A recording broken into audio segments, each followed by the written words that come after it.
Mes chers amis, bonjour.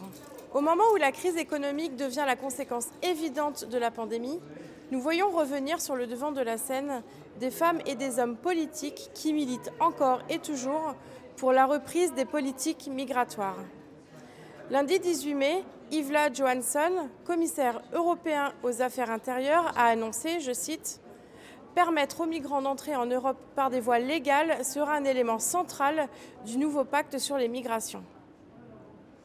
Alors que le contrôle des frontières a permis une gestion des flux migratoires partout en Europe, alors que les pays d'Europe centrale ont réussi à limiter le coronavirus grâce aux frontières, alors qu'en Allemagne, la police des frontières assure avoir réussi à interpeller près de 2000 personnes qui étaient recherchées, alors qu'on estime entre 40 à 90% la baisse des arrivées et demandes d'asile sur l'ensemble du territoire européen, nous voyons réapparaître le souhait européen d'une relance du processus migratoire.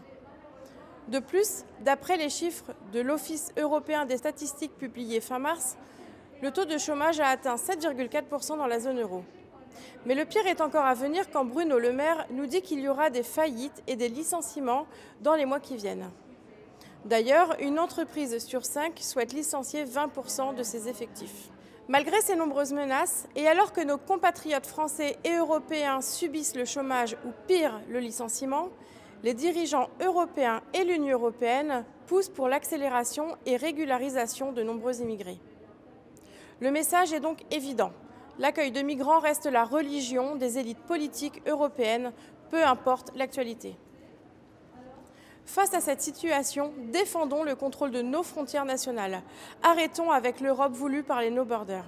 Stoppons cette immigration qui submerge l'Europe et qui est encouragée par Bruxelles, ainsi que par des lobbies financiers qui profitent de cette situation pour détruire les emplois dans nos pays européens.